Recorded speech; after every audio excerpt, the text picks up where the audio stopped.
அருட்பெருஞ்சோதி அருட்பெருஞ்சோதி தனிப்பெரும் கருணை அருட்பெருஞ்சோதி. எல்லா உயிர்களும் இன்புற்று வாழ்க, வள்ளல் மலரடி வாழ்க வாழ்க, கொல்லா விரதம் குவளை எல்லாம் ஓங்குக, நல்லோர் நினைத்த நலம்பெறுக, நன்றி நினைத்த எல்லோரும் வாழ்க இசைந்து. உலக மக்களே, அறிவார்ந்த அன்பர்களே, ஆண்மநேய ஒருமைப்பாடுடைய அன்பர்களே, நமது வல்லற்பமானார் அருளிய திருவுட்பாவிலிருந்து அவர் சென்னையிலே இருந்த காலகட்டங்களில் அவருடைய நிலை என்ன என்பதையும், அதே நிலையில் அருட்பெருஞ்சோதி ஆண்டவர் தன்னிடம் எப்படியெல்லாம் திருவிளையாடல் செய்து கொண்டிருந்தார் என்பதையும் திருவொற்பாவினுடைய பாடலின் மூலமாக நாம் விளக்கமாக பார்த்து கொண்டிருக்கிறோம். வல்லற்பமானவர்கள் இந்த பூலோகத்திற்கு வருவிக்க உற்றதற்கு காரணம், இந்த பிரபஞ்சம் தோன்றிய காலத்திலிருந்தே கிரேதயுகம், திரேதயுகம், துவாரயுகம், கலியுகம், இந்த அழிந்து போன 4 யுகங்களிலுமே தோன்றிய சமயங்களும் மதங்களும் மார்க்கங்களும் முற்றிலுமே அழிந்து விட்டது. ஆனால் அதை தெரியாமல் உலக மக்கள் இன்னும் அந்த சமயங்கள், மதங்கள், மார்க்கங்களில் கூறப்பட்ட நெறிமுறைகளை பின்பற்றி கொண்டு பிரிவினை வாதத்தை ஏற்றுக்கொண்டு வேறுபட்டு கொண்டு மக்கள் வாழ்ந்து கொண்டு துன்பங்களையும் துயரங்களையும் அனுபவித்துக் கொண்டிருக்கிறார்கள். இந்த நிலை மாற வேண்டும். யாருமே பிரபஞ்சத்தின் உண்மைகளை, இந்த யுகங்களாம் அழிந்து விட்டது, இந்த சமயங்கள், மதங்கள், மார்க்கங்களுடைய நெறிகளெல்லாம் அழிந்து விட்டது என்ற நிலையை உலக மக்களுக்கு யாரும் தெரிவிக்கவில்லை என்ற காரணத்தினால் அருட்பெருஞ்சோதி ஆண்டவர் 1/1/1823 தனது திருவிளையாடலை தொடங்குகிறார். தனது மகனை, செல்வப்பிள்ளை என்று பெயரிட்டு வளர்த்து கொண்டிருந்த மகனை இந்த பூலோகத்திலே சிதம்பரம் அருகிலே இருக்கின்ற மருதூர் என்ற கிராமத்திலே வசித்துக் கொண்டிருந்த ராமையா பிள்ளை சின்னம்மையார் என்றவருடைய இல்லற வாழ்க்கையில் இறைவன் தனது மகனை இந்த பூலோகத்திற்கு வருவிக்க செய்தார் என்பதை அந்த உண்மைகளை திருவொற்பாவின் பாடலின் மூலமாக நாம் பார்த்து கொண்டிருக்கிறோம். இங்கே பேசக்கூடிய கருத்துக்கள், விளக்கங்கள் அத்தனையுமே கதையல்ல, கற்பனை அல்ல, இறைவனால் அருளப்பட்ட திருவொற்பா பாடல்களிலிருந்து நாம் பார்த்து கொண்டிருக்கிறோம். அப்படி தனது மகனை ஒரு தாயின் கருவறையிலே இருக்க செய்து, அதன் பிறகு இந்த பூலோகத்திற்கு வருவிக்க செய்து எப்படியெல்லாம் திருவிளையாடல் செய்தார் என்பதை தான் நாம் பார்த்து கொண்டிருக்கிறோம். 1/1/1823 தொடங்கிய திருவிளையாடல் 30/1/1874 இரவு 12 மணி வரையிலும் 51 ஆண்டுகள் திருவிளையாடல் நடக்குது. அருட்பெருஞ்சோதி ஆண்டவருடைய திருவிளையாடல். முதல்ல அருட்பெருஞ்சோதி ஆண்டவர் யார் என்பதை நாம் ஏற்கனவே விளக்கமாக கூறியிருக்கிறோம். ஆதியும் அந்தமில்லா தோன்றிய இறைவன், சுயமாக தோன்றிய இறைவன், அவர்தான் இந்த பிரபஞ்சத்தை இயக்கிக் கொண்டிருந்தது. அப்போ இந்த நிலையை உலக மக்களுக்கு சொல்ல வேண்டும். சமயங்களும் மதங்களும் மார்க்கங்களும் தோன்றி அந்தந்த சமயங்களுக்கு தலைவர்களை உருவாக்கி, உதாரணத்திற்காக சைவ சமயத்தின் தலைவனாகிய சிவபெருமானை உருவாக்குவது, வைஷ்ணவ சமயத்தின் தலைவனாகிய திருமாலை உருவாக்கியது. இப்படி ஒவ்வொரு சமயங்கள், கௌபாரம் முருகன், காணாபத்தியம் விநாயகன், சௌரம் சூரியன், சாகதம் அம்மை, இப்படி பல சமயங்கள் தலைவர்களை உருவாக்கி அவர்களுக்கு ஏற்றபடி உருவங்களை அமைத்து, அதற்கு ஏற்றபடி ஆலயங்களை அமைத்து, வழிபாட்டு முறைகளை அமைத்து மக்களை வழிபட செய்து விட்டார்கள். இது மதங்களுக்கும் சரி, மார்க்கங்களுக்கும் அதே போலதான். இந்த நிலை மாற்ற வேண்டும். அதற்காகத்தான் பிள்ளை பெருமானவர்கள் இந்த பூலோகத்திற்கு வருவிக்க உற்றார். தன் மகனை வருவிக்க செய்து 5 மாத குழந்தையாக இருக்கும்போது சிதம்பரத்திலே தன் மகனுக்கு சுயரூபத்தை காட்டியது, வெட்ட வெளியாக காட்டியது. இதையெல்லாம் விளக்கங்களாக நாம் பார்த்து விட்டோம். அதன் பிறகு ராமையா பிள்ளை அவர்கள் காலமான உடனே அவருடைய மனைவி சின்னையம்மையார் அவர்கள் 5 குழந்தைகளை கூட்டுக்கொண்டு, ஏற்கனவே அவங்களுக்கு பிறந்த குழந்தைகள் 4 பேர், 2 ஆண்கள் 2 பெண்கள். நமது பிள்ளை பெருமானவர்கள் மட்டும் இறைவனால் வருவிக்க உற்றவர். உலகியலுக்காக உலகியலிலே பிறந்தவர் என்று சொல்லுவார்கள். இந்த 5 குழந்தைகளையும் அழைத்துக் கொண்டு சின்னக்காவனம் என்ற கிராமத்திற்கு செல்லுகிறார்கள். அது பொன்னேரி பக்கத்தில் இருக்கு. அந்த ஊர் தான் சின்னம்மையார் அவர்கள் பிறந்த ஊர். சில காரணங்களால் அங்கே இருக்க முடியவில்லை. அதன் பிறகு சென்னையிலே வந்து குடியேறுகிறார்கள். இதுதான் முன்னுரை. அப்போ நமது பிள்ளை பெருமானவர்கள் அவர்கள் குடியேறிய பகுதியில், ஏழுகணர் பகுதியில் இருக்கின்ற வீரசாமி தெருவிலே நமது பிள்ளை பெருமானவர்கள், நமது குழந்தை இறைவன் வளர்ந்து கொண்டிருக்கிறார். அவரை பள்ளியில் சேர்க்க வேண்டிய காலம் வந்து விட்டது. பள்ளியிலே கொண்டு போய் சேர்க்கிறார்கள். பள்ளியிலே படிக்க முடியாது என்று சொல்லி வந்து விட்டார். படிக்க முடியாது என்று சொல்லுவதற்கு காரணம், அங்கே இறைவனுடைய திருவிளையாடல் நடக்குது. தன் மகனை இந்த உலகியலிலே எந்த ஆசிரியரிடமும் கல்வி கற்க விடக்கூடாது. தனது மகன் யாரையும் குருவாக ஏற்றுக்கொள்ளக்கூடாது. தனது மகன் காவி உடை அணியக்கூடாது. இந்த நிலையில் இறைவனுடைய திருவிளையாடல் நடந்து கொண்டிருக்கிறது என்பதை நாம் பாடலின் மூலமாக ஏற்கனவே விளக்கமாக பார்த்து விட்டோம். எல்லா நிகழ்ச்சிகளுக்கும் விளக்கம் உண்டு திருவெற்பாவிலே. ஆக இந்த நிலையில் இருக்கும்போது நமது பிள்ளை பெருமானங்கள் பள்ளிக்கூடத்துக்கு போக முடியாதுன்னு சொல்லிட்டு வந்துட்டாரு. அப்போது ஒரு குழந்தைக்கு என்ன பிரச்சனை இருக்குன்னு நமக்கு தெரியும். ஒரு குழந்தைய பள்ளிக்கூடத்தில் சேர்த்து படிக்க முடியாதுன்னு சொல்லிட்டு வந்துட்டா அந்த வீட்டில் எவ்வளவு பிரச்சனைகள் இருக்கும், அந்த குழந்தைக்கு எவ்வளவு சிக்கல்கள் இடைஞ்சல்கள் இருக்கும் அப்படின்னு நமக்கு தெரியும்.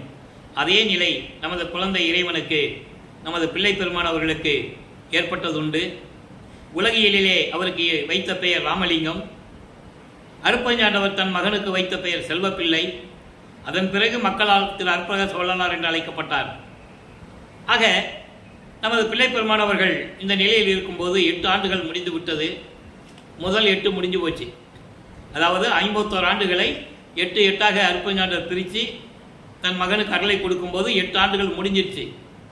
2வது 8 தொடக்கத்தில், அதாவது 9வது ஆண்டில் தன் மகன் முன் இறைவன் எழுந்தருளி, மகனே, நீ என்னால் இந்த பூலோகத்திற்கு வருவிக்க உற்றவன். உன்னால் காரியங்கள் எல்லாம் நடக்க வேண்டியது இருக்கிறது. அதற்கான அருள்களை உனக்கு முன்பருவம் பின்பருவம் காட்டி அருள் செய்வேன். தற்போது ஞானத்தை பெற்றுக்கொள் என்று சொல்லி மறைந்து விடுகிறார். அதன் பிறகு நமது பிள்ளை பெருமானருக்கு ஒரு மறைப்பு நிலை ஏற்படுகிறது. மறைப்பு நிலை என்பது பிரபஞ்சத்தில் ஏற்கனவே இருந்த உண்மைகள் எல்லாம் அவருக்கு ஒரு மறைப்பு நிலை இருக்கும். சுத்த சன்மார்க்கத்தை கொடுத்த பிறகுதான் இந்த மறைப்பு நீங்கும். அதன் பாடல்கள் விளக்கங்களை நம்ம ஏற்கனவே பார்த்துட்டோம்.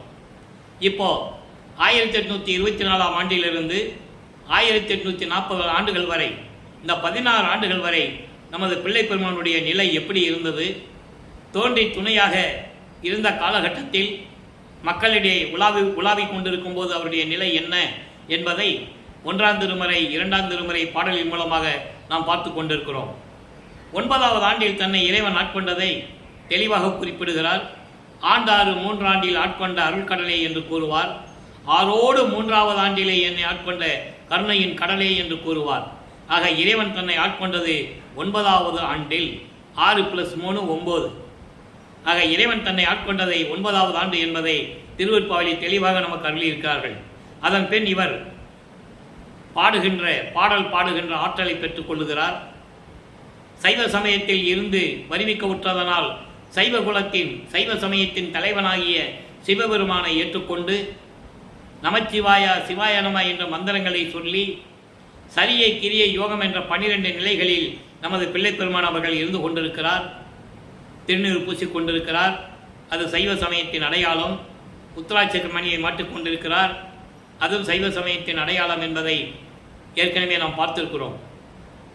ஆக இந்த நிலையில் இருக்கும்போது 1ஆம் திருமுறை உருவாகிறது. மொத்தம் 8 பதிகங்கள், 712 பாடல்கள்.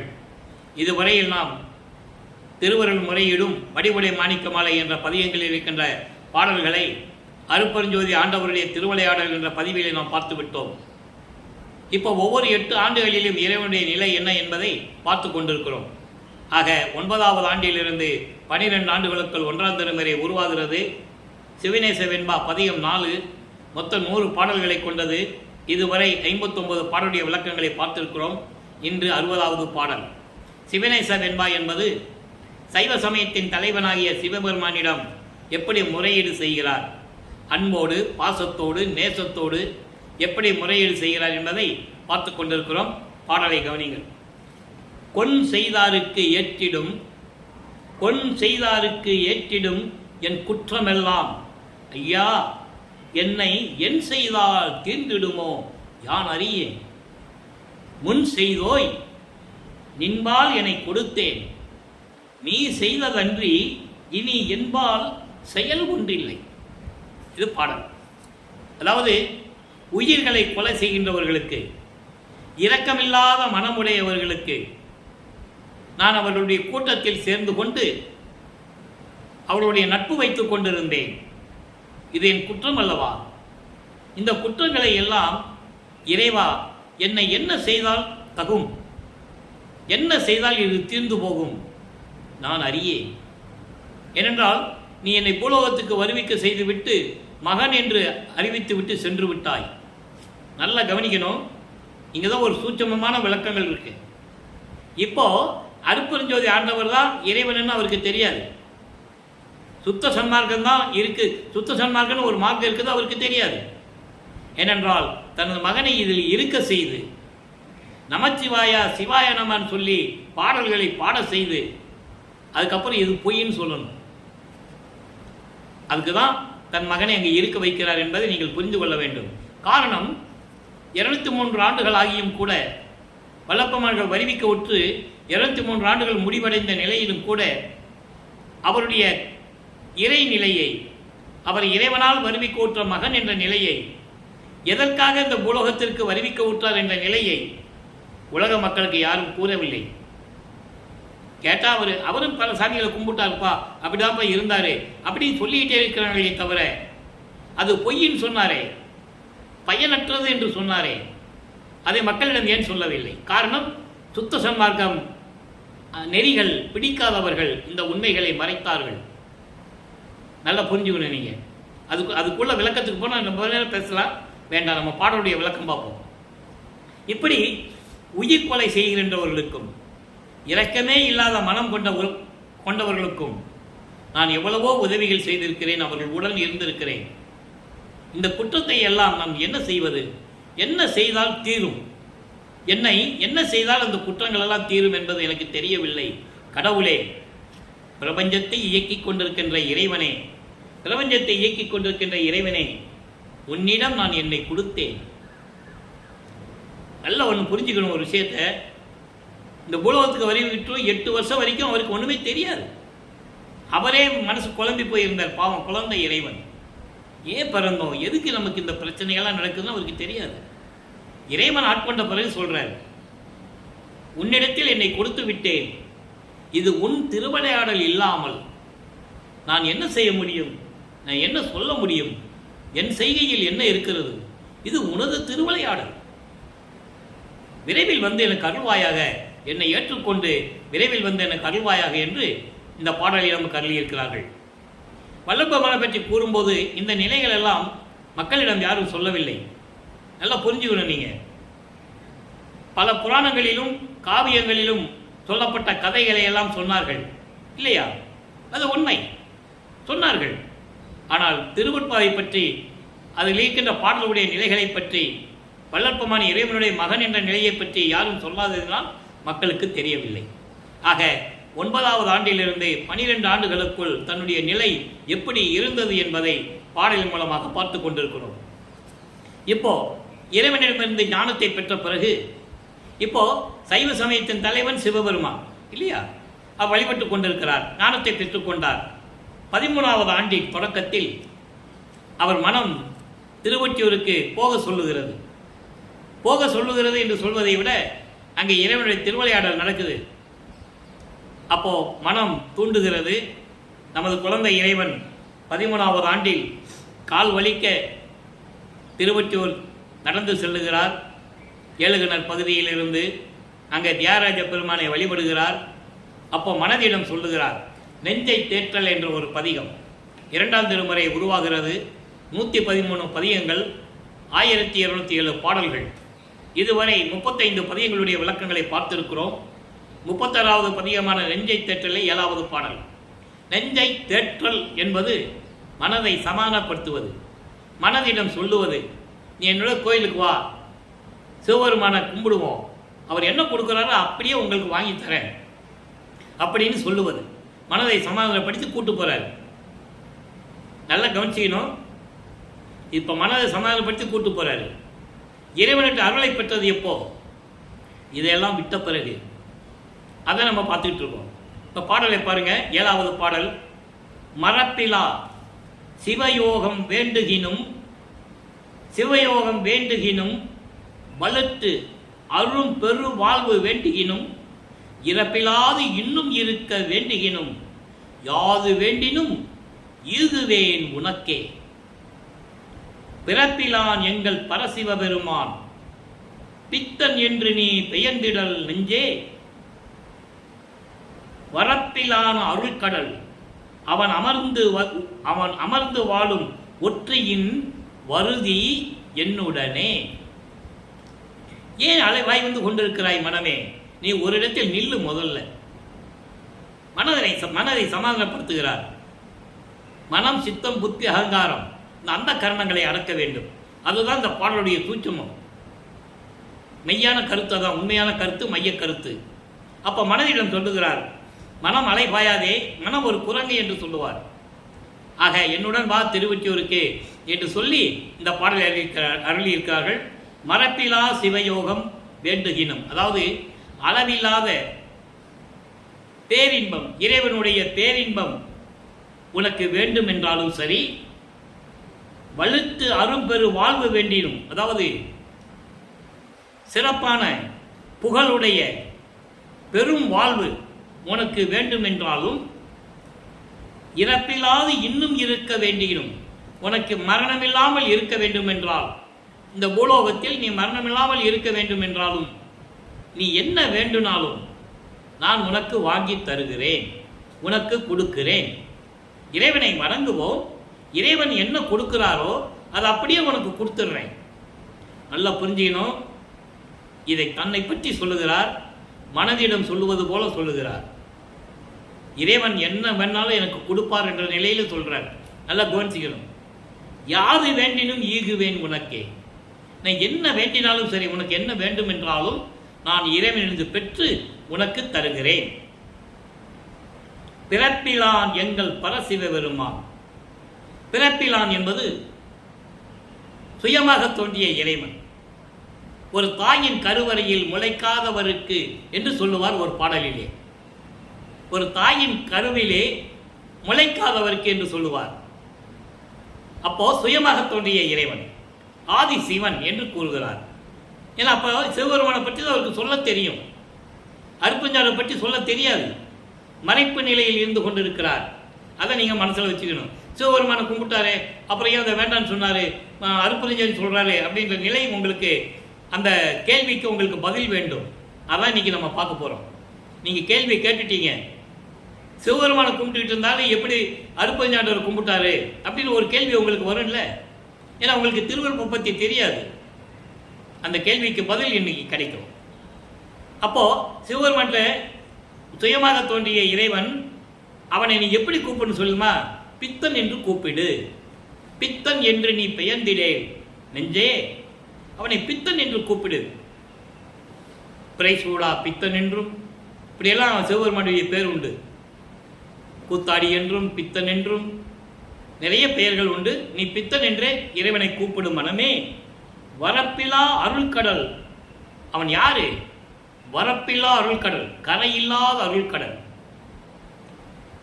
எல்லையற்ற அளவற்ற அருளை கொண்டவன், அருள் கடல். அவன் கடலை போன்றவன். அவன் அமர்ந்து வாழ்கின்ற திருவொற்றியூருக்கு என்னுடன் வா, உனக்கு என்ன வேணாலும் வாங்கித்தர. மனமே நீ என்னோட வா, திருவொற்றியூருக்கு என் கூட வா. உனக்கு சிவபெருமானுடைய அந்த பேரின்பம் வேணுமா? வாங்கித்தரேன்.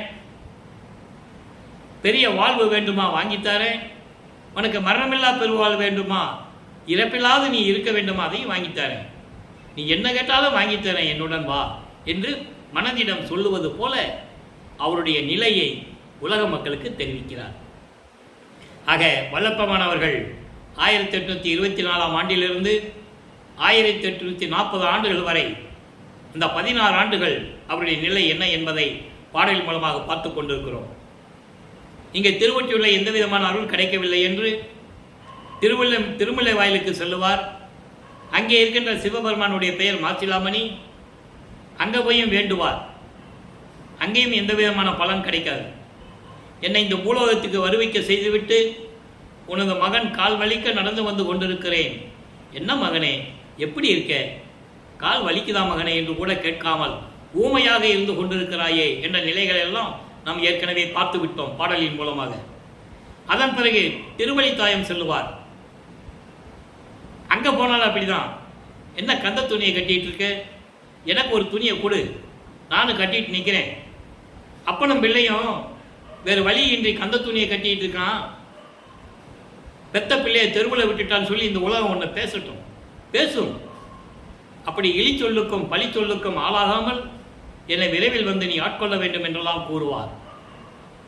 அங்கேயும் எந்த விதமான அருளும் கிடைக்காது. ஆக வல்லபெருமான் அவர்கள் 16 ஆண்டுகள் வரையும் இந்த நிலையில் இருந்து கொண்டிருக்கிறார் என்பதை நீங்கள் புரிந்து கொள்ள வேண்டும். இப்போ 33 ஆண்டுகள் சென்னையில் இருக்கிறார். நல்லா புரிஞ்சுக்கணும் நீங்கள். அப்போ ஒவ்வொரு 8 ஆண்டுகளிலும் என்ன நடந்தது நம்ம மக்களுக்கு சொல்லணும். இப்போ தற்சமயம் 16 ஆண்டுகள் வரையும், அதாவது வருவிக்க உற்று, இந்த பூலோகத்திற்கு வருவிக்க உற்று 16 ஆண்டுகள் வரையும் அவர்களின் நிலை இப்படி இருந்து கொண்டிருக்கிறது. எந்த விதமான அருளும் கிடைக்கவில்லை. இறைவன் அருளை பெறுவதற்கு ஏங்கிக் கொண்டும் தவித்துக் கொண்டும் இருக்கிறார். அப்போ அந்த நிலையில் இருக்கும்போது இப்போ சுத்த சன்மார்க்கத்தை பெற்ற பிறகு ஒரு விளக்கம் சொல்ல வேண்டும். அப்போதான் வல்லபெருமானுடைய நிலை உங்களுக்கு புரியும். நான் அதை மட்டும் சொல்லிட்டு போயிட்டேன்னா உங்களுக்கு ஒரு விடையே கிடைக்காது, பதில் கிடைக்காது. சுத்த சன்மார்க்கத்தை பெற்ற பிறகு பதிகம் 36, 2ஆம் திருமுறையில் 36வது பதிகத்தில் இப்போ நம்ம பார்த்துட்டோம் இல்லையா? மனசை கூப்பிடுறாரு, திருவொற்றியூருக்கு வான்னு கூப்பிடுறாரு. உனக்கு இறைவன் என்ன கொடுக்குறாரோ அதை நான் வாங்கித்தரேன்னு சொல்லி கூப்பிட்டு போகிறார். சுத்த சன்மார்க்கத்தை பெற்ற பிறகு அருட்பெருஞ்சோதி ஆண்டவர் தான் இறைவன். அவன்தான் ஆதியும் அந்தமில்லா தோன்றிய இறைவன். சாதியும் மதமும் சமயமும் பொய் என ஆதியில் உணர்த்திய இறைவன். சாதியும் மதமும் சமயமும் காணா ஆதி அனாதையாம் இறைவன். பொறித்த மதமும் சமயமும் பொய் பொய்யே என்று கூறிய இறைவன். நல்லா புரிஞ்சுக்கணும். இந்த காலகட்டத்திற்கு இந்த பாடல்கள் உலக மக்களுக்கு மிகவும் அவசியம். காரணம், சமயங்களிலும் மதங்களிலும் மார்க்கங்களிலும் ஜாதிகளிலும் ஈடுபட்டு கொண்டு பிரிவினைவாதத்தை ஏற்றுக்கொண்டு மக்கள் வாழ்ந்து கொண்டிருக்கிறார்கள். மக்களெல்லாம் சமரசமாக வாழ வேண்டும் என்று அன்றே இறைவன் தன் மகனை வருவிக்க செய்தார் இந்த பூலோகத்திற்கு. நல்லா புரிஞ்சுக்கணும் நீங்க. இப்போ சுத்த சன்மார்க்கத்தை பெற்ற பிறகு அவருடைய நிலை என்ன? பதிகம் 36 உண்மை கூறல் 7வது பாடல். 2ஆம் திருமுறையை பார்த்த 7வது பாடலுக்கு இங்கே 7வது பாடலுக்கு பதில் இருக்கு. நல்லா பார்த்துட்டு வாங்க. அங்கே இறைவன் எங்க இருக்கிறான்னு சொன்னாரு, திருவொற்றியூர்ல. சிவபெருமான் இருக்குது திருவொற்றியூர்ல சொல்லிட்டாரு. சுத்த சன்மார்க்கத்தை வாங்கின பிறகு அதெல்லாம் விட சொல்லிட்டாரு, அதெல்லாம் வேண்டாம் இனிமே என்று சொல்லிட்டாரு. காரணம், அது காலகாலமாக வளர்ந்து கொண்டிருந்தது, அது ஒவ்வொரு யுகத்திலேயும் அழிந்து விட்டது என்று சொல்லிவிட்டார். இப்போ சுத்த சன்மார்க்கத்தை எப்படி பெற்றுக்கொண்டார்? அதனுடைய இறைவன் யார்? அந்த இறைவன் எங்கே இருக்கிறார் சொல்லணும்ல. திருந்தும் என் உள்ள திருக்கோயில் ஞான சித்திபுரம் என சத்தியம் கண்டேன். இதுல 2 விளக்கம் இருக்குது. அண்டங்களில் இருக்கின்ற சத்தியஞான சபை, இங்கே பூலோகத்தில் இருக்கின்ற சத்தியஞான சபை, 2ஐயும் சேர்த்து தான் சொல்றாரு. 2க்கு விளக்கம் தர வேண்டும். முதல்ல பாடலை படிச்சிருவேன். இருந்து அருள்கின்ற நீர் என் இரு கண்கள் இன்புற அன்று வந்து எழில் உரு காட்டி. அந்த வார்த்தை அண்டர்லைன், முக்கியமான வார்த்தை. எப்போ வந்து தன்னை ஆட்கொண்டாருன்னு சொல்றாரு அங்க. இன்புற அன்று வந்து எழில் உரு காட்டி வருந்தலை என்று என்னை தேற்றியவாறு வல்லலே இன்று நும் வரவு கண்டல்லால் அருந்தவர் நேரினும் பொருந்தவும் மாட்டேன் அருப்பெருஞ்சோதியே ஆணை நும்மீதே. இப்ப என்ன சொல்றாரு? திருந்தும் என் உள்ள திருக்கோயில், அதாவது சமயங்களையும் மதங்களையும் மார்க்கங்களையும் எல்லாம் விட்டுவிட்டு சுத்த சன்மார்க்கத்தை ஏற்றுக்கொண்டு குற்றம் குறைகள் இல்லாமல் இருக்கின்ற என் உள்ளத்தை திருக்கோயிலாக நினைத்து, எப்படி சொல்றாரு பாருங்க. அப்போ இறைவன் சமயங்களையும் மதங்களையும் மார்க்கங்கள் சார்ந்தும் போது மகனை ஒன்றும் பண்ணல, அருளை கொடுக்கல. அதுக்காக தான் அவர் அங்கே இருக்க சொன்னார். 33 ஆண்டுகள் வரைக்கும் அந்த நிலையில் இருக்க சொல்லி தான் மகனை கூட்டு வர்றாரு. ஏன்னா மக்களுக்கு சொல்லணும். திடீர்னு வந்து சொன்ன மக்கள் ஏற்றுக்க மாட்டாங்க. அதனால அதில் இருந்து அனுபவித்து அது தேவையில்லை என்று சொல்ல வேண்டும். இதுதான் கான்செப்ட். இப்போ அந்த மாதிரி எனது உள்ளத்தில் இருக்கின்ற இறைவன், அந்த இறைவன் உள்ள திருக்கோயில் என்னதுன்னா ஞான சித்திபுரம் என சத்தியம் கண்டேன். ஞான சித்திபுரம் என்பது அண்டத்திலே பல வெளிகளை கடந்து, பரவெளி, பரம்பரவெளி, பராபரவெளி, பெருவெளி, பெருசுகவெளி, இப்படி வெளிகளை எல்லாம் கடந்து சுத்த சிவஞான வெளியில் இருக்கின்ற சத்திய ஞான சபை என்று நான் உண்மையாக கண்டேன். அதன் பிறகு வடலூரிலே சத்திய ஞான சபை நிறுவிய பிறகு இங்கேயும் கண்டேன். அதுக்கு 2 விளக்கம் இருக்கு. ஞான சித்திபுரம் என்பது வடலூர், பார்வதிபுரம் இடத்திலே அமைந்திருக்கின்ற வடலூரிலே இருக்கின்ற சத்திய ஞான சபை. அதனால தான் மக்களுக்கு அதை நிறுவினார்கள் வல்லப்பமானவர்கள். காரணம், அவர்களால் அண்டங்களை கடந்து மேலே செல்ல முடியாது. இவர் ஒருத்தர் தான் அண்டங்களை கடந்து வெளிகளை கடந்து அங்கே போய் அப்புறம் அடிக்கடி பார்த்துட்டு வந்துடுவார். மக்கள் போக முடியுமா? போக முடியாது. அதனால்தான் இங்கே வடலூரிலே ஒரு சத்திய ஞான சபை அமைத்தார். அதை ஞான சித்திபுரம் என்று கூறுவார். நல்லா புரிஞ்சுக்கணும். ஆக அப்படியெல்லாம் நான் கண்டேன். என் உள்ளத்தில் இருந்து அருள்கின்ற நீர், அருட்பெருஞ்சோதி ஆண்டவரே, என் தந்தையரே, என் உள்ளத்தில் இருந்து கொண்டு அருள்கின்ற நீர் என் இரு கண்கள், என்னை 2 கண்கள் போன்றவர்கள் நீங்கள். இன்புற அன்று வந்து எழில் உரு காட்டி, எழில் உரு காட்டி, அதாவது இன்புற மிக்க மகிழ்ச்சியோடு இந்த மகனின் முன்னால் எழுந்தருளி 9வது ஆண்டிலே உன்னுடைய எழில் உருவம் காட்டி. நல்லா புரிஞ்சுக்கணும். எழில் உருவம் காட்டி என்பது அருட்பெருஞ்சோதி உருவம் காட்டி. அதான் இறைவனுடைய உருவம். அருட்பெருஞ்சோதி ஜோதி வடிவில் இருக்கின்றார் இறைவன். அருவமாகவும் இருப்பார், உருவமாகவும் இருப்பார். அந்த நிலையில் இருக்கின்ற இறைவன் உன்னுடைய எழில் அழகான உருவத்தை காட்டி, வருந்தாதே மகனே வருந்தலை என்று கூறுகிறார். வருந்தாதே மகனே என்று என்னை தேற்றினாய், சுத்த சன்மார்க்கத்தை கொடுத்தாய். வள்ளலே, இன்று நுண் வரவு கண்டல்லால் உன்னுடைய வரவை உன்னை எதிர்பார்க்கிறேன், உன்னை அழைக்கிறேன், நீ வர வேண்டும். உன்னை பார்க்காமல் இனிமேல் எப்படிப்பட்ட தவத்தில் இருந்தவர்கள் என் எதிரே வந்தாலும் சரி, அவர்களிடம் போய் சேர மாட்டேன். நான் அருட்பெருஞ்சோதியே ஆணை நும்மீதே, என் தந்தையே, அருட்பெருஞ்சோதி ஆண்டவரே, இது உங்கள் மீது சத்தியம், நீ வர வேண்டும். எப்படி என்னை ஆட்கொண்டாய் என்பது எல்லாருக்கும் தெரியும். நீ வர வேண்டும். வரவில்லை என்றால் தவம் செய்கின்றவர்கள், பெரிய பெரிய தவம் செய்கின்றவர்கள், முனிவர்கள், ரிஷிகள் யார் இருந்தாலும் சரி, யாராக இருந்தாலும் அவர்களிடம் போய் நான் சேர மாட்டேன், பேச மாட்டேன். எனவே விரைவில் நீ வர வேண்டும் என்று கூறுகிறார். மகன் கூப்பிட்டாரு. இப்போ அப்பா வரணும்ல, வருகிறார். அதை 69வது பதிகத்திலே, ஆனந்த அனுபவம் என்ற பதிகத்திலே 7வது பாடல். 7வது பாடல் நல்லா கவனிக்கணும். அற்புதமாக இருக்கும். ஒவ்வொரு பாடலுக்கும் ஒரு தொடர்பு உண்டு. அப்பாவை கூப்பிட்டாரு, இப்போ கேட்டு வரணும். இப்போ வேறு வழி இல்லை, அருட்பெருஞ்சாண்டவருக்கு வந்து தான் ஆகணும். எண்ணுகின்றேன், எண்ணங்கள் எல்லாம் தருகின்றான். எங்கள் அப்பா வந்தார். நான் என்னென்ன நினைச்சனோ, நான் நினைச்சதெல்லாம் தருகின்றான். இதற்கு நிறைய இடங்களில் விளக்கம் உண்டு. வரிக்கு விளக்கம் மட்டும் சொல்லுவது நமது நோக்கமல்ல, அதை விளக்கமாக சொல்ல வேண்டும். என்ன எண்ணினார்? எண்ணிய நான் எண்ணியவாறு என கருளும் தெய்வம். 6ஆம் திருமுறையில் அருள் ஜோதி நிலை என்ற ஒரு பதிக இருக்கிறது. முதல் பாடலிலே முதல் பாடல் அதில் 5வது வரியில் சொல்லுவார், எண்ணிய நான் எண்ணியவாறு என கருளும் தெய்வம். அருள் ஜோதி தெய்வம் என்னை ஆண்டு கொண்ட தெய்வம், அம்பலத்தில் ஆடுகின்ற ஆனந்த தெய்வம், பொருள் சாரும் மலைகளெல்லாம் போற்றுகின்ற தெய்வம், போதாந்த தெய்வம், உயர் நாதாந்த தெய்வம், இடர்பாடி நீக்கி ஒளி ஈந்தருளும் தெய்வம், எண்ணிய நான் எண்ணியவாறு என கருளும் தெய்வம். அதான் எண்ணங்கள். நான் எண்ணுகின்றேன், நான் எண்ணியதெல்லாம் கொடுத்தார் என்று கூறுகிறார். இதை அருட்பெருஞ்சோதி அகவலிலேயும் உண்டு. எப்படி என் மனம் எண்ணியது இங்கு எனக்கு அப்படி அருளிய அருட்பெருஞ்சோதி, எப்படி என் மனம் விளைந்தன இங்கு எனக்கு அப்படி அருளிய அருட்பெருஞ்சோதி என்று சொல்லுவார் அகவலிலே. அதை தான் இங்கே சொல்றாரு. எங்கள் அப்பா வந்தார், நான் என்னென்ன நினைச்சனோ எல்லாத்தையும் கொடுத்துட்டாரு.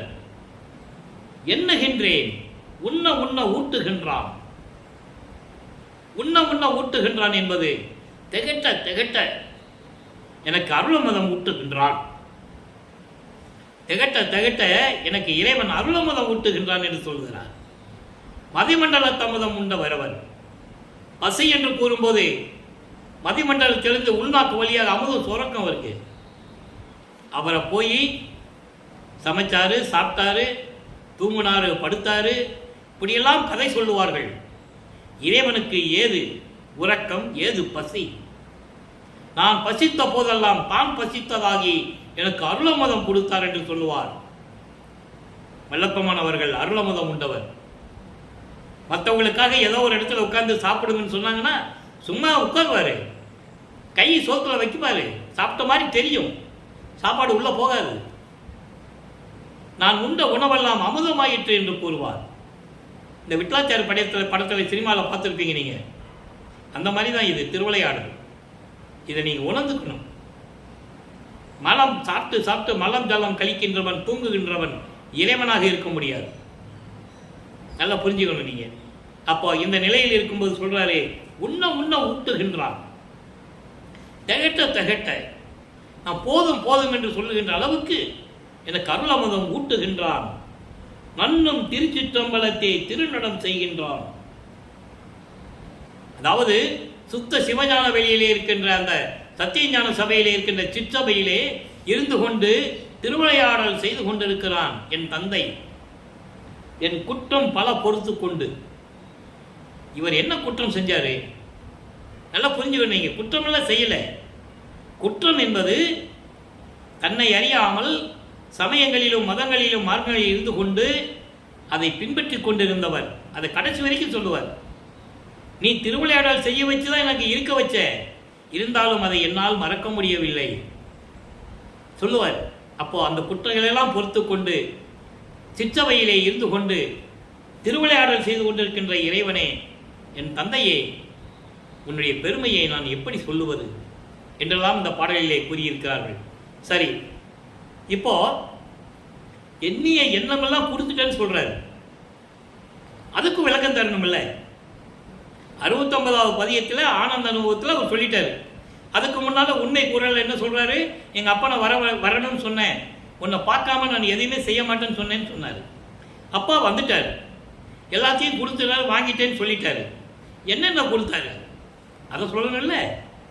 89வது பதிகம், 69வது பதியத்தில் இருக்கிற பாடலுக்கு 89வது பதிகத்தில் திரு அருள்கொடை 7வது பாடல், அங்க விளக்கம் இருக்கு. நல்லா கவனிக்கணும். அப்படி என்ன அவர் நினைச்சாரு கொடுத்துட்டாரு அதை சொல்லணும்ல மக்களுக்கு. நான்முகன் நாரணன் முதலாம் ஐவர் தொழில் நயந்து அளித்தாய், தட்ஸ் ஆல் யுவர் ஆனர் அப்படின்னு சொல்ற மாதிரி இது. நான்மகன் பிரம்மன், நாரணன் திருமால், முதலாவது 5 பேர், பிரம்மன், திருமால், ருத்திரன், மகேஸ்வரன், சதாசிவன். இவங்க பத தலைவர்கள், அருப்பெருஞ்சோதி ஆண்டவரால் உருவாக்கப்பட்டவர்கள். அகவலிலே சொல்லுவார், ஏன் திருவடி புகழ்ச்சியிலே சொல்லுவார், அகவல்ல சொல்லுவார், சிருட்டி தலைவரை, சிருட்டி அண்டங்களை அருள் திறர் வகுத்த அருப்பெருஞ்சோதி, காவல் செய் தலைவரை, அவர் அண்டங்களை ஆவகை அமைத்த அருப்பெருஞ்சோதி, அழித்தல் செய் தலைவரை, அவர் அண்டங்களை அருள் திறர் வகுத்த அருப்பெருஞ்சோதி, அழுக்கர் அமைத்த அருப்பெருஞ்சோதி. இப்படி ஒவ்வொருத்தங்களும் பாடல் சொல்லுவார். அதை இங்க சொல்றாரு. இப்படி 5 பேர் செய்கின்ற தொழிலை ஒட்டு மொத்தமாக நீ செய் மகனே என்று எனக்கு விரும்பி கொடுத்தாய். அப்போ இந்த பிரபஞ்சத்தை இயக்கிறது யாரு?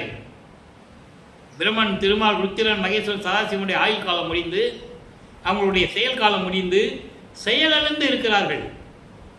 அந்த 5 தொழில்களை செய்வது யார்? இப்போ வள்ளல் பெருமான் 30/1/1874 இரவு 12 மணியிலிருந்து இந்த பிரபஞ்சத்தில் இருக்கின்ற உயிர்கள் அத்தனையும் பிரபஞ்சத்தை இயக்கக்கூடிய அத்தனை அருளாற்றலையும் பெற்றவர் வல்லப்பெருமான் அவர்கள் என்பதை நான் பதிவு செய்ய கடமைப்பட்டிருக்கிறேன்.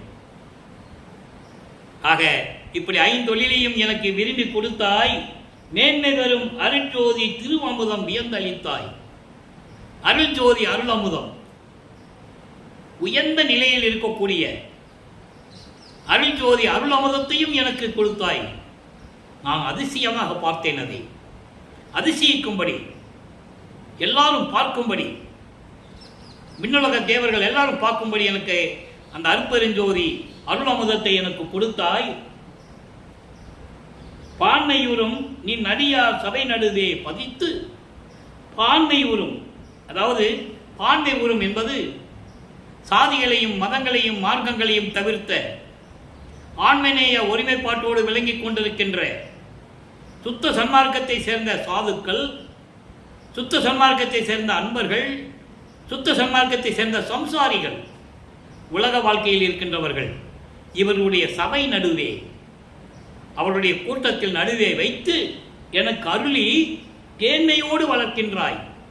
செந்தமிழில் பாடும்படி தேன்மையோடு தேன் போன்று சுவை இருக்கின்ற செந்தமிழில் பாடும்படி என்னை வளர்க்கின்றாய். எவ்வளவு அருமையா சொல்றார் பாருங்க. அப்படியெல்லாம் என்னை வளர்க்கின்றாய், சிற்றவையில் நடிக்கின்றாய், சிற்றவையிலே இருந்து கொண்டு திருவிளையாடல் செய்து கொண்டிருக்கிறாய்.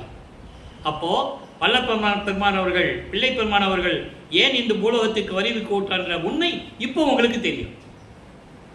அவர் ஏன் சிவபெருமானை கும்பிட்டாரு, சமயங்களை ஏன் சாடி இருந்தார், சமயங்களோடு ஏன் இருந்து கொண்டிருந்தார், சமயங்களில் சொல்லப்பட்ட சங்கற்ப விகற்பங்களை ஏன் பின்பற்றி கொண்டிருந்தார் என்ற நிலை இப்போ மாறிய பிறகு உங்களுக்கு புரிஞ்சிருக்கும். வல்லபெருமான் அவர்கள் சாதி இல்லை, மதம் இல்லை, மார்க்கங்கள் இல்லை, அதெல்லாம் மக்களுக்கு தடையாக இருக்கக்கூடியது, பிரிவினைவாதத்தை ஏற்படுத்தக்கூடியது, இதெல்லாம் தேவையில்லை, சமரசமாக உலக மக்கள் வாழ வேண்டும் என்பதற்காகவே தமிழ்நாட்டில் தென்னகத்திலே ஒரு சைவ குலத்திலே இறைவனால் வருவிக்க உற்றவர் என்ற நிலையை நீங்கள் புரிந்து கொள்ள வேண்டும். காரணம், தமிழ்நாட்டில்தான் பல சமயங்களும் மதங்களும் மார்க்கங்களும் உழந்து கொண்டு தங்கள் கருத்துக்கேற்றபடி உருவங்களை படைத்துக் கொண்டு அந்த காலத்தில் சொல்லப்பட்ட நிலைகளை எல்லாம் பின்பற்றி கொண்டு சமரசம் இல்லாமல் வாழ்ந்து கொண்டிருக்கிறார்கள். அதை மாற்ற வேண்டும் என்பதற்காகத்தான் வருவிக்க உற்று சமரச சுத்த சன்மார்க்க சத்திய சங்கத்தை நிறுவி தன் தந்தையிடமிருந்ததை பெற்றுக்கொண்டு இந்த உலகத்திலே செயலாற்றிக் கொண்டிருக்கிறார், இந்த பிரபஞ்சத்தை இயக்கிக் கொண்டிருக்கிறார் வல்லபெருமான் என்பதை இங்கு நான் பதிவு செய்ய கடமைப்பட்டிருக்கிறேன். எனவே உலக மக்களே, நீங்களாம் இறைவன் மார்க்கமாகிய இந்த பிரபஞ்சத்தில் எல்லாமே மனிதனால் உருவாக்கப்பட்டது. இல்லை என்றால் அதாவது தவம் இருந்து அவர்களுடைய பத தலைவர்களுடைய அருளை பெற்றுக்கொண்டு உருவாக்கியவர்கள். ஆனால் சுத்த சன்மார்க்கம் அப்படி அல்ல, இறைவன் நேரடியாக உருவாக்கியது. அருட்பெருஞ்சாண்டவர் சுத்த சன்மார்க்கத்தை உருவாக்கி அதை தன் மகன் கையில் கொடுத்து ஒப்படைத்து இந்த உலக மக்களை எல்லாம் சுத்த சன்மார்க்கத்தில் சேர்க்க வேண்டும் என்பதற்காகவே தனது மகனை 33 ஆண்டுகள் சென்னையிலே இருக்க வைத்து சமயங்களில் சொல்லப்பட்ட நெறிவுகளை பின்பற்ற வைத்து அதன் பிறகு இதெல்லாம் தேவையில்லை உலக மக்களை என்று சொல்ல வைத்து இந்த நிலைகளெல்லாம் இறைவனுடைய திருவிளையாடலால் நடந்து கொண்டிருக்கிறது. எனவே அன்பர்களே, நீங்களாம் சுத்த சன்மார்க்கத்தில் இணைந்து அருட்பெருஞ்சோதி ஆண்டவரை வணங்கி ஒரே மந்திரம்தான், பிரபஞ்சத்தின் ஒப்பற்ற மந்திரம். இங்கே சமஸ்கிருதம் இல்லை, மக்களுக்கு தெரியாத மொழியில் மந்திரங்கள் இல்லை. அருட்பெருஞ்சோதி அருட்பெருஞ்சோதி தனிப்பெரும் கருணை அருட்பெருஞ்சோதி. அருட்பெருஞ்சோதியின் ஒளியால் தான் எல்லா ஆலயங்களிலும் இருக்கின்ற மூலஸ்தானத்தில் இருக்கின்ற உருவங்களை நீங்கள் பார்க்க முடியும். அதன் பிறகுதான் நீங்கள் கையெடுத்து கும்பிடுவீங்க. அந்த ஒளி யார்? அருட்பெருஞ்சோதி ஆண்டவர். அருட்பெருஞ்சோதி ஆண்டவர் ஒளியில தான் நம்ம எல்லாருமே வாழ்ந்துகிட்டு இருக்கோம். எனவே சுத்த சன்மார்க்கத்தில் இணைந்து சுத்த சன்மார்க்க நெறிகளை பின்பற்றி கொண்டு சைவ நெறியில் இருக்க வேண்டும். அதுதான் ரொம்ப முக்கியம். உயிர் இரக்கம் வேண்டும், ஆன்மநேய ஒருமைப்பாடு இருக்க வேண்டும். இதை விண்ணப்பத்திலே கூறியிருப்பார். அதை மட்டும் சொல்லி விடைபெறலாம் என்று கருதுகிறேன். எல்லாம் உடைய அருட்பெருஞ்சோதி அற்புதம் கடவுளே, அற்புத கடவுளே. இது தொடங்கி எக்காலத்தும் சுத்த சன்மார்க்கத்தின் முக்கிய தடைகள் என்று சொல்லுகிறார். முக்கிய தடைகளாகிய சமயங்கள், மதங்கள், மார்க்கங்கள் என்பவற்றின் ஆசார சங்கற்ப விகற்பங்களும் வருணம், ஆசிரமம் முதலிய உலகச்சார சங்கற்ப விகற்பங்களும் எங்கள் மனதில் பற்றாவண்ணம் அருள் செய்தல் வேண்டும். சுத்த சன்மார்க்கத்தின் முக்கிய லட்சியமாகிய ஆன்மநேய ஒருமைப்பாட்டு உரிமை எங்களுக்குள் எக்காலத்தும் எவ்விடத்தும் எவ்விதத்தும் எவ்வளவும் விலகாமல் நிறைந்து விளங்க செய்வித்து அருளல் வேண்டும். அற்புதமான ஒரு விண்ணப்பம் அது. அப்போ சுத்த சன்மார்க்கத்துக்கு முக்கிய தடை எது? சமயங்கள், மதங்கள், மார்க்கங்கள், அதில் சொல்லப்பட்ட கலாச்சாரங்கள், அதையெல்லாம் நீக்க வேண்டும். எனவே சுத்த சன்மார்க்கத்தில் இணைந்து இறைவனை வணங்கி அருட்பெருஞ்சோதி அருட்பெருஞ்சோதி தனிப்பெருங்கண்ணை அருட்பெருஞ்சோதி மகாமந்திரத்தை சொல்லி இறைவனுடைய அருளையும் செல்வங்களையெல்லாம் பெற்று நீங்கள் இந்த வையகத்திலே வாழ்வாங்க வாழ வேண்டும், நோயற்ற வாழ்வில் வாழ வேண்டும், மரணமில்லா பெருவாழ்வில் நீங்கள் இருக்க வேண்டும் என்று இறைவனுடைய தயவோடையும் கருணையோடையும் வாழ்த்தி வணங்கி இந்த வள்ளலார் ஊழியர் விடைபெறுகிறேன். மீண்டும் நாளை சந்திப்போம். நன்றி, வணக்கம். அருட்பெருஞ்சோதி அருட்பெருஞ்சோதி தனிப்பெருங்கருணை அருட்பெருஞ்சோதி. தினமும் இறைவனுடைய விளக்கம் வரும். கேட்டு மகிழ்ந்து இறைவன் அருளை பெற்றுக்கொள்ளுங்கள்.